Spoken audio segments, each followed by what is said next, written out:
வீட்டில் யாரும் குழந்தைகளோட அப்பெல்லாம் பேசுறது கிடையாது. ஃபோனு, டிவி இதுதான் பேசுகிறாங்க. முதல் குழந்தைகளுக்கு வீட்டுக்கு வந்து நம்மளோட ஃப்ரெண்டு மாதிரி ட்ரீட் பண்ணணும். நம்ம வாத்து பையன் எவ்வளோ மார்க் வாங்கி கம்பேர் பண்ண மாட்டேன். வயசானவங்களுக்குலாம் வந்து இந்த கிழங்கு, பூமியில் வர கிழங்கு எல்லாம் நிச்சயமாக சாப்பிடக்கூடாதுலாம். நாகப்பழம் ரொம்ப நல்லது. நாவற்பழம் அதை என்ன பண்ணுறாங்க, கொட்டையை எடுத்து கொட்டையை பவுடர் பண்ணிச்சு அதை தண்ணியில் கரைக்க குடிக்கலாம். அதுவும் வந்து சுகரை கண்ட்ரோல் பண்ணும். இன்னும் கீரையை எப்படியா வாரத்துக்கு 2 நாளாக நம்ம கீரை சேர்க்கலாம். நிறையா மனம் விட்டு பேசணும். பாதி காரணம் என்னென்னா எல்லாருக்கும் பேச்சு குறைஞ்சி போச்சு. எல்லாரும் யாரும் ஃபேஸ்புக்கை பார்க்குறாங்க, ஃபேஸ் டு ஃபேஸ் யாரும் பார்க்கறது. இப்போ காதில் எல்லார் காயிலும் ஒயர் கனெக்ஷன் இருக்குது. வீட்டில் உள்ளவங்களோட கனெக்ஷன் விட்டு போச்சு. யாராவது கேள்வி கேட்டால் கூட கை தட்டி கூட காதில் வெளியே, ஏன்னா ஒரு காதில் மிஷின் போட்டிருக்காங்களே. நல்லா க்ளோஸ் ஃப்ரெண்டாக 2 பேர் வச்சுக்கணும். கஷ்டமோ நஷ்டமோ உயிர் கொடுப்பான்னு தோழன்னு சொல்கிற மாதிரி 2 சர்க்கிள் யாருன்னு வச்சுக்கணும். இப்போ உடம்பு முண்டாட்டு இல்லைன்னா தேன் வந்து பால் விட்டு நீங்கள் குடிச்சேன்னு இருக்கோங்களே, உடம்பு நல்லா வெயிட்டு போடும். அதே டேட்டில் வெறும் வயிற்றில் வெந்நீரில் விட்டு தேனை குடிச்சோன்னா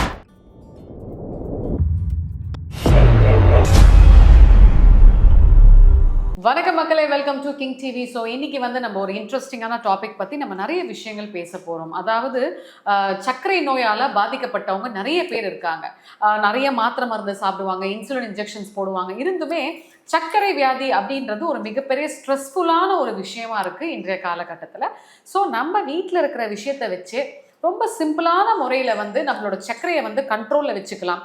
இல்லை சர்க்கரை நோய் வராதவங்களுக்கு வராமல் எப்படி தப்பிச்சிக்கலாம், இந்த மாதிரி நிறைய விஷயங்கள் நம்ம இன்னைக்கு பார்க்க போகிறோம். நமக்கு ரொம்பவே யூஸ்ஃபுல்லான டிப்ஸ் கொடுக்கறதுக்காக நங்கநல்லூர் பத்மா மாமி வந்திருக்காங்க. வணக்கம்மா. கிங் டீ நேயர்களுக்கு உங்கள் நங்கநல்லூர் பத்மா பாட்டி வணக்கம். இப்போ வந்து வீட்டில் எல்லாரும் வயசானவங்க இருக்காங்க, குழந்தை இருக்காங்க, எல்லாருமே இருக்காங்க. எல்லாருக்குமே சர்க்கரை நோய் வராது. எப்படி வீட்டுக்கு ஒருத்தர் இல்லாத வீடே இருக்காது. ஒன்று வயசானவங்களுக்கு, இல்லாட்டி சின்ன குழந்தைகளுக்கு. இப்போல்லாம் சின்ன குழந்தைகளுக்கு ஐயோ இந்த சின்ன வயசுலேயே அவருக்கு சுகர் வந்துச்சுங்க நிறைய பேர் வீடு கேட்குறோம். அது காரணம் என்னென்னா முதல்ல மன அழுத்தங்கிறாங்க. மன அழுத்தம் ஏன் வருது? வீட்டில் யாரும் குழந்தைகளோட அப்பெல்லாம் பேசுறது கிடையாது. ஃபோனு, டிவி இதான் பேசுகிறாங்க. வீட்டில் இருக்கிறவங்க முதல்ல நான் சொல்கிற முக்கியமான அட்வைஸ் என்னென்னா, குழந்தைகள் ஸ்கூல் விட்டு வந்த உடனேயும் இன்றைக்கி ஸ்கூலில் என்ன நடந்தது, ஸ்கூலில் என்ன பேசுனாங்க, என்ன நடந்துன்னு ஒரு 15-20 நிமிஷமாக நம்ம டிவியெல்லாம் ஆஃப் பண்ணிட்டு குழந்தைகளோட நம்ம பேசணும். முதல் குழந்தைகளுக்கு வீட்டுக்கு வந்து நம்மளோட ஃப்ரெண்டு மாதிரி ட்ரீட் பண்ணணும். நம்ம குழந்தை அந்த மன அழுத்தம்னால குழந்தைகளுக்கு முதல்ல சுகர் வராது. வெளியில் போய் நிறையா விஷயங்கள் நம்ம குழந்தைகளை பற்றி இன்னொருத்தர் வந்து நம்மள்கிட்ட சொல்லக்கூடாது. நம்ம குழந்தைகள் விஷயங்கள்லாம் நம்மளுக்கு தெரியணும். அந்த அளவுக்கு குழந்தைகளுக்கு ஃப்ரீடம் கொடுத்து குழந்தைகள்லாம் அழகாக நம்ம ஒரு தோளுக்கு மிஞ்சினா தோழன்னு சொல்லுவாங்க இல்லையா, அது மாதிரி குழந்தைகள்லாம் நம்ம சின்ன வயசுலேருந்தே தினம் வாழாத்தவங்க. இன்றைக்கி ஸ்கூல்லேருந்து விட்டுருந்தோன்னே இன்றைக்கி என்ன சொல்லி கொடுத்தாங்க ஒரு டீச்சர், இன்றைக்கி என்ன பாடம் படுத்தினேன், நீ கவலைப்படாத, பரீட்சைக்கு மார்க் குறைஞ்சா என்ன பரவாயில்ல, இது ஒன்றும் பெரிய விஷயமே இல்லை, அடுத்த வாட்டி படிக்கலாம். சுவாமி வந்து நான் சொல்லுவேன் குழந்தைகள் எல்லாருக்கும் மூளையை ஒரே மாதிரி தான் கொடுத்துக்கிறது. யாருக்கும் பார்ஷுவாலிட்டி படி உனக்கு 100 கிராம் 200 கிராம் கொடுக்கல. நீ அதை உபயோகப்படுத்த அது உனக்கு ஷைன் ஆகும். ஒரே டீச்சர் தான் பாடத்துல ஏன் ஒரு குழந்தை பஸ்மாக இருக்காங்க, ஏன் ஒரு குழந்தை சைன்மாக இருக்காங்க? அப்போ உன்னோட கவனம் வந்து படிப்பில் போகலை, வேறு விதத்தில் போகுது. ஆனால் பண்ணக்கூடாது. படிப்பு உண்டி தான் உனக்கு கை கொடுக்கும். நீ நல்லா படிக்கணும். காசெல்லாம் யாராலும் பிடிங்கின்னு போயிடுவா, படிப்பை உன்னை யாரும் பிடிங்கின்னு போக மாட்டா. அதனால் நீ நல்லா படிச்சுனா தப்பிச்சுக்கலாம். அப்படி தான் என் குழந்தைகள்லாம் புத்தி சொல்லுவேன். வந்தவொடனே தினம் குழந்தைய மார்க் வந்தால் நான் வாத்து பையன் எவ்வளோ மார்க் வாங்கி கம்பேர் பண்ண மாட்டேன். நீ படித்தவங்க உனக்கு நிறையா மூளை இருக்குது, நல்லா இந்த வாட்டி தப்பிச்சு பரவாயில்ல, அடுத்த வாட்டி நல்லா கவனம் செலுத்தி படிக்க சொன்னால் என்கரேஜ் பண்ணணும். குழந்தைகளை வந்து நம்ம இது பண்ண மாட்டோம். அது ஒரு காரணம். அதுக்கப்புறம் வந்து நம்ம என்னென்னா குழந்தைகள் வயசானவங்களுக்கெல்லாம் வந்து இந்த கிழங்கு, பூமியில் வர கிழங்கு எல்லாம் நிச்சயமாக சாப்பிடக்கூடாதவங்கலாம். சக்கரவள்ளி கிழங்கு, சேப்பங்கிழங்கு, அது மாதிரி பூமிக்கு அடியில் விளையாடுற கிழங்கெல்லாம் நம்ம சாப்பிடக்கூடாது. கோஸ் துருவல், கோஸ் அடிக்கடி நிறையா சேர்த்துக்கலாம். சர்க்கரை வியாதி. ஆமாம், கோஸு, முள்ளங்கி, கேரட் இதெல்லாம் சேர்த்து என்ன பண்ணலான்னா நம்ம நல்லா வதக்கிட்டு சப்பாத்தி மாலை போட்டு பிசைஞ்சிட்டு அப்படியே ரோல் சப்பாத்தி சாப்பிடலாம். இல்லைன்னா வதக்கி சப்பாத்தி சைடில் வச்சு அப்படியே நம்ம கொடுத்துடலாம். அதே மாதிரி செய்யலாம். நம்ம வந்து எந்த சப்பாத்தி தான் பண்ணோம், நம்ம ராகி அதெல்லாம் கிடையாது. நம்ம கோதுமை சப்பாத்திலேயே இதை வச்சு நம்ம நடுப்புற வெஜிடபிள் வச்சு அப்படி கொடுத்துடலாம். நம்ம டால் பண்ணோம், டால் பயத்தை டால் மாதிரி பண்ணி தரலாம். பாவக்காய் நம்மளாம் ரோஸ் பண்ண வேண்டாம். பாவக்காய் வேக வச்சுட்டு அப்படியே நல்லா கடுகு, வெங்காயம், பச்சை மிளகாய் எல்லாம், மிளகு தூள் எல்லாம் போட்டு மிளகாப்பொடி சேர்க்க வேண்டாம். எப்போயுமே ரொம்ப மிளகா காரம் சேர்க்க உடம்புக்கு கெடுது. அது வந்து என்ன ஆகும், உரப்பு காரம் நல்லா இருக்கும், சாப்பிட்றதுக்கு காரச்சாரமாக இருக்கும். அது வந்து அல்சரை கொண்டு விட்டுரும். அதனால் என்ன மிளகு எத்தனை நம்ம மிளகும் இஞ்சியும் சமையல் படுத்துகிறோமோ அத்தனைக்கு நம்மளுக்கு டைஜஷன் ப்ராப்ளம் வரவே வராது, வாய் தொலை வராது. இஞ்சி மிளகும் அடிக்கடி சாப்பாட்டில் சேர்த்து, இஞ்சி மிளகு பூண்டையும் சேர்த்துக்கலாம். வெங்காயம் நல்லது. இது 4 நம்ம உடம்புல அதிகமாக சேர்த்துக்கிறதா நிச்சயம் ரொம்ப சாப்பாடும் ருச்சியாக இருக்கும். அதே இந்த ப்ராப்ளம்லாம் வராது. இதே மாதிரி பண்ணலாம். இன்னொரு சந்தேகம் மாமி, நிறைய பேர் சொல்லுவாங்க இந்த மாதிரி வந்து வெந்தயம் வந்து காலையில தினமும் டிஃபால்ட்டா வெறும் வயிற்றுல நம்ம சாப்பிட்டு தண்ணி குடிச்சோம்னா சர்க்கரை வியாதி இருக்கிறவங்களும் சரி இல்லாதவங்களும் சரி தப்பிச்சுக்கலான்றாங்க, இது உண்மையா? வெந்தயத்தை பவுடர் பண்ணி வச்சுக்கலாம். பவுடர் பண்ணி வச்சுட்டு தினம் காலம்பரை வெறும் வயிற்றில் தண்ணியில் போட்டு ஒரு ஸ்பூன் குடிக்கலாம், தப்பு கிடையாது. நிறைய பேர் செய்யலாம், தப்பு கிடையாது. அதே நேரத்தில் என்ன தடவை செய்யலாம், வெண்டைக்காய் நறுக்கிக்கிறது. வெண்டைக்காய் நறுக்கி தண்ணி விட்டு குழன்னு சாறுவோம் இல்லையா, ராத்திரி தண்ணியில் போட்டுது. அந்த தண்ணியை காலம்பரை வெறும் வயிற்றில் கொடுத்தா அது கூட சுகரை கண்ட்ரோல் பண்ணுறது. அதே மாதிரி அதுவும் பண்ணலாம். பழமே சாப்பிட முடியாது, பழம் சாப்பிட்டா சுகர் இருக்குதுன்னு சொல்லுவாங்க. வாழைப்பழத்தை தோத்து, கிரீன் ஆப்பிள், பப்பாளி, கொய்யா இதெல்லாம் சாப்பிடலாம். நாகப்பழம் ரொம்ப நல்லது. நாவற்பழம் அதை என்ன பண்ணுறாங்க, கொட்டையை தூக்கி பவுடர் பண்ணி வச்சு அதை தண்ணியில் கரைக்க குடிக்கலாம். அதுவும் வந்து சுகரை கண்ட்ரோல் பண்ணும். அதே மாதிரி நம்ம பண்ணலாம். அப்புறம் வாரத்துக்கு நிச்சயமாக ஒரு கீரை, வெந்தயக்கீரை இல்லை அரைக்கீரை, முளைக்கீரை, அகத்திக்கீரை ரொம்ப நல்லது. அதை பண்ணி சாப்பிடலாம். நம்ம சாப்பாடில் அது அகத்திக்கீரை நிச்சயம். அதே மாதிரி முள்ளங்கி கீரையை பொரியல் பண்ணி சாப்பிடலாம். கீரையை தூக்கி வேண்டாம், முள்ளங்கி கீரை சேர்த்துக்கலாம். அதே மாதிரி தினம் கீரையை எப்படியா வாரத்துக்கு 2 நாளாக நம்ம கீரை சேர்க்கலாம். அதே மாதிரி பண்ணால் அதோடு இல்லாமல் அவங்க வாக்கிங் ரொம்ப முக்கியம். ஒன்றும் சைக்கிளிங் போகலாம், சைக்கிள் தெரியாத நடந்து போகலாம். மனசு அமைதி ரொம்ப முக்கியம். மனசு எப்படின்னா அவங்களோட நிறையா மனம் விட்டு பேசணும்.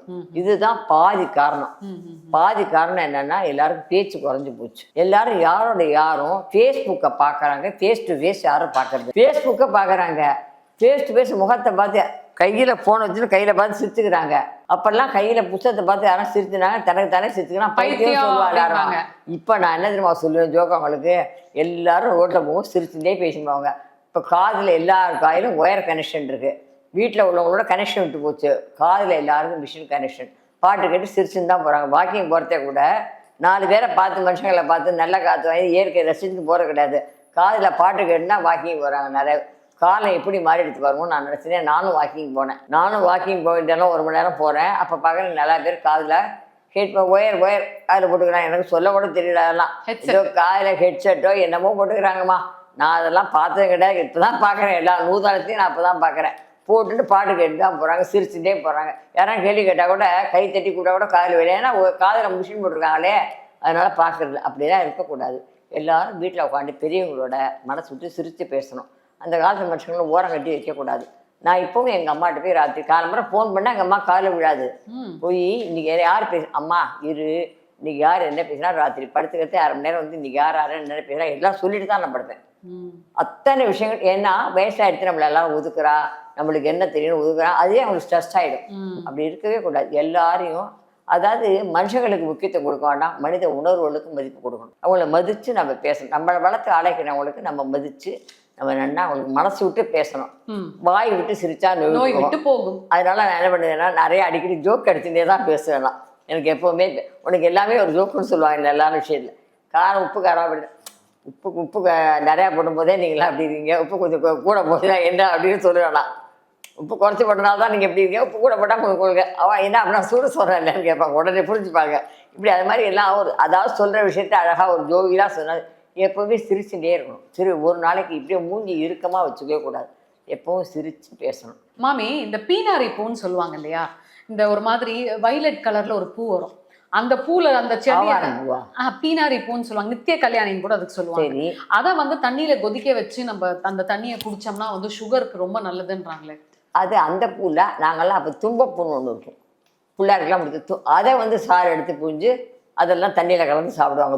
இப்போல்லாம் தும்ப செடியே யாருக்கும் தெரியாது. தும்பப்பூனா என்னன்னு கூட தெரியுமான்னு தெரியாது. நாங்கள்லாம் அப்போ தும்பப்பூ சின்னதாக பூக்கும், அது வெள்ளை தும்பப்பூ, அதை எடுத்து கொடுத்து சாப்பிட்ருக்கோம். அதெல்லாம் அதே மாதிரி சின்ன விஷயங்கள் தாமா. இந்த சுகர் வர்றதுக்கு காரணம் என்னென்னா, நான் முக்கியமாக சொல்கிறது என்னென்னா, மனசு விட்டு பேசாதான் பாதி ஸ்ட்ரெஸ்ஸு. இப்போ எல்லோரும் சொல்கிறாங்க அவங்க ஸ்ட்ரெஸ்.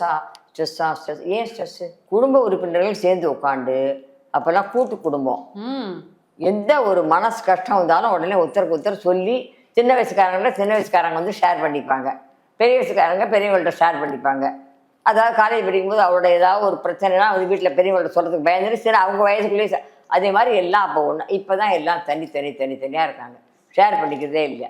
அதே பாதி காரணம் என்னென்னா மன உளைச்சல் காரணம் பாதி. அதுதான் நான் சொல்லுவேன். எல்லோரும் இல்லாட்டி நல்ல ஃப்ரெண்டாக வச்சுக்கணும். எல்லாரையும் ஃப்ரெண்டாக சேர்த்துக்க முடியாது. ஏன்னா சில பேர் வந்து நம்மளோட வளர்ச்சியை பார்த்து சிரிப்பாங்க, கேவலம். நல்லா ஆறான்னு க்ளோஸ் ஃப்ரெண்டாக 2 பேர் வச்சுக்கணும். அவங்கள்ட்ட நம்ம எல்லாம் ஷேர் பண்ணிக்கணும். கஷ்டமோ நஷ்டமோ உயிர் கொடுப்பான்னு தோழன்னு சொல்கிற மாதிரி 2 சர்க்கிள் யாருன்னு வச்சுக்கணும்.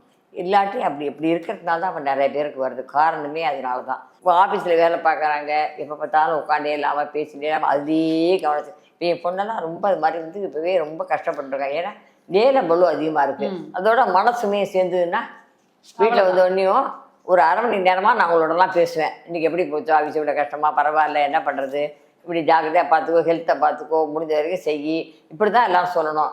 ஐயோ இந்த வேலையை விட்டு அப்படியும் சொல்ல முடியாது. ஏன்னா காலத்தில் எல்லோரும் சம்பாதிச்சா தான் வேலை முடியுங்கிற அளவுக்கு ஆகிடுது. இப்போ கட்டாயம் காலத்தோட கட்டாயம் அப்படி தான் இருக்குது இப்போ.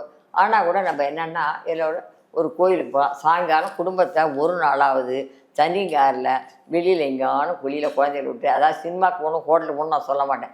வயசானவங்களாக தான் கோயிலுக்கு போட்டோம், ஒரு நல்ல நிகழ்ச்சியை காதால் கேட்கட்டும். நல்ல இடத்துக்கு ஒரு சொந்தக்காரங்க வீட்டுக்கெலாம் அழைச்சிட்டு போகலாமே குழந்தைகளை. உறவுகள்லாம் பலப்படும். இல்லாட்டி யாருக்கு என்ன உறவுனே தெரியாமல் இருக்குது. வெளியூருக்கு போக முடியாது இல்லையா?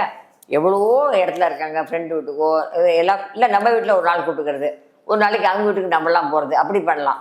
தினம் நம்மளே ஒரு வீட்டுக்கு போக முடியாது. அவங்க ஒரு நாளைக்கு எங்கள் ஃப்ரெண்ட்ஸ் எல்லாம் கூப்பிடு. அதில் ஒரு நல்ல ஒரு ப்ளஸ் பாயிண்ட் என்னென்னா, அவங்க ஃப்ரெண்டோடு நம்ம சேரும்போது எப்படிப்பட்ட ஃப்ரெண்டு நம்ம குழந்தைகளுக்கு இருக்கான்னு நம்ம தெரிஞ்சுக்கலாம். இது ஒரு நல்ல சூப்பரான ஐடியா. அந்த குழந்தைகள் ட்ரிக்கான டிப்ஸ் எல்லாம் கொடுக்குறாங்க. நம்ம யாரோட நம்ம குழந்தைகள் பழகிறது. ஏன்னா நம்ம வீட்டில் இருக்கிற நேரம் நம்மளோட கொஞ்சம் நேரம் தான், வெளியில் தான் அவங்களோட நிறையா நேரம் இருக்காங்க. அப்படிங்கும்போது இந்த சர்க்கிள் எப்படி இருக்குது. அப்போ அவங்களோட பேரண்ட்ஸும் நம்மளுக்கு ஃப்ரெண்டாவாங்க. அப்படிங்கும்போது நான் எல்லாரும் கூப்பிடுவேன் அவங்களெல்லாம். இது முருங்கைக்கீரை பொடி சொல்லுவாங்க இல்லையா, முருங்கை பொடி இல்லை முருங்கை கீரை.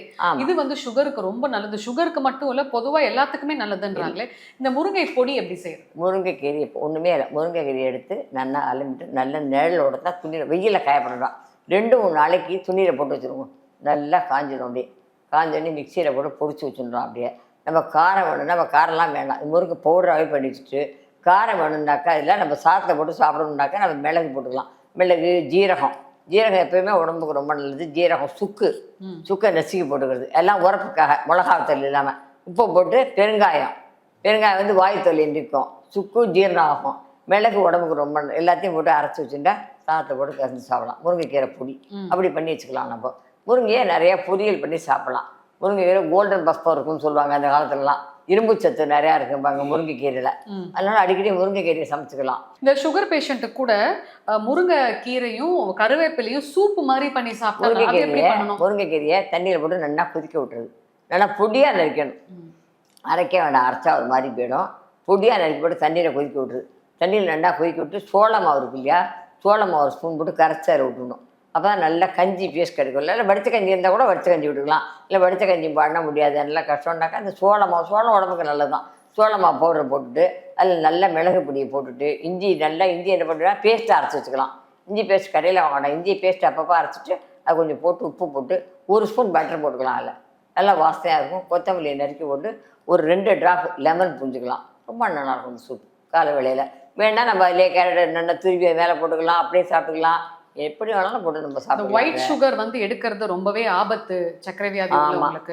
நார்மல் பீப்புளுக்கும் அது ரிஸ்க் தான். ஸோ அதுக்கு பதிலாக வெல்லமும் நாட்டு சர்க்கரையும் பயன்படுத்தலாம். கருப்பட்டி நிறையா பயன்படுத்தலாம். கருப்பட்டி நம்ம டீக்கெல்லாம் கருப்பட்டி போட்டுக்கலாம். இப்போ நம்ம அடையினா உடனே வெல்லம் வேணால் தான் சாப்பிடுவோம் அந்த காலத்தில் நாங்கள்லாம். இப்போல்லாம் வெள்ளத்துலேயே நிறையா கலப்படம்லாம் வருது. வெள்ளத்தை காய்ச்சினா ஒரு கோந்து பீஸ் மாதிரி எடுத்து கோந்தை கலக்கிறாங்கன்னு சொல்கிறாங்க. அதனால் கலப்படம் நிறையா இருக்குது. அதனால் நம்ம எல்லா சாமான் நம்ம தயார் பண்ண முடியாது. கூடுமான அளவுக்கு நம்ம வீட்டில் சாப்பிட்டோம்னாக்கா இந்த கலப்படத்தை தவிர்க்கலாம். கடையில் சாமான் தான் வாங்கியானோம், வெளியில் போய் இன்னும் ஜாஸ்தி கலப்படம், கொஞ்சம் கலப்படம் அது. அதனால் நம்ம நாட்டு சக்கரை பயன்படுத்தலாம், கருப்பட்டி பயன்படுத்தலாம். அதோடு இல்லாமல் நம்ம உடம்பு குண்டாத்து இல்லைன்னா தேன் வந்து பால் விட்டு நீங்கள் குடிச்சேன்னு வச்சுக்கோங்களேன், உடம்பு நல்லா வெயிட்டு போடும். அதே டயத்தில் வெறும் வயிற்றில் வெந்நீரில் விட்டு தேனை குடிச்சோன்னா உடம்பு இளைக்கும். இது 2 இருக்குது. தேனை நம்ம பால் விட்டு நல்லா ஜம்முன்னு ராத்திரி படுத்ததே குடிச்சோம், நல்ல தூக்கமும் வரும், உடம்பு வந்து வெயிட்டு போடும். காலமாக வெந்நீரில் குடித்தோம்னாக்கா உடம்பு இளைக்கும்.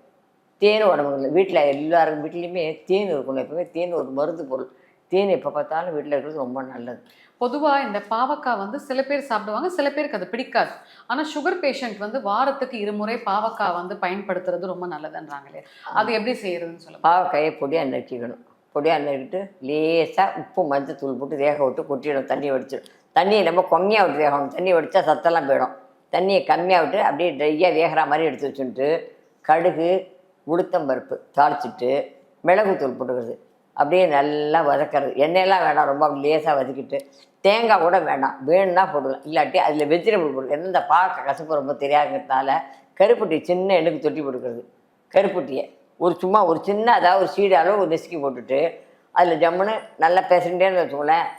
அதோட கேரட் துருவல், வெங்காயத்தை பொடியாக நறுக்கி போட்டுருது. வதக்கினா அந்த பொரியல் ரொம்ப நல்லா இருக்கும். சாதத்தில் போட்டு அப்படியே பேசி சாப்பிடலாம். அதே மாதிரி பண்ணலாம். சூப்பர். ஸோ மக்களே, அதாவது சுகர் வராமல் இருக்கிறதுக்கும் சுகர் பேஷண்ட் வீட்டில் இருந்தபடி எப்படி சாப்பிட்லான்னு சொன்னாங்க. ஸோ மாமி சொன்ன ஒரு மிக முக்கியமான ஒரு டிப்ஸ் என்ன அப்படின்னு பார்த்தீங்கன்னா, ஸ்ட்ரெஸ்ஸுனால தான் நிறைய சுகர் வருது அப்படின்றாங்க. இது மறுதளிக்க முடியாத ஒரு உண்மை. ஏன்னா டாக்டர்ஸுமே இப்போ சொல்கிற ஒரு முக்கியமான விஷயம் அதுதான். ஸோ நல்லா சிரிங்க, வீட்டில் உங்களோட ஃப்ரெண்ட்ஸோட உங்கள் ஃபேமிலியோட மனம் விட்டு பேசுங்க. எது ஒன்றுமே மனசுக்குள்ளே போட்டு அழுத்திக்காதீங்க. அண்ட் முடிஞ்ச வரை மாமி சொன்ன மாதிரி வீட்லேயே எல்லா விஷயத்தையும் செஞ்சு சாப்பிடுங்க. அந்த மாதிரி பண்ணிங்கன்னா உங்களுக்கு இந்த சுகர்லேருந்து ஈஸியாக தப்பிச்சுக்கலாம். மகிழ்ச்சி. நன்றி. வணக்கம்.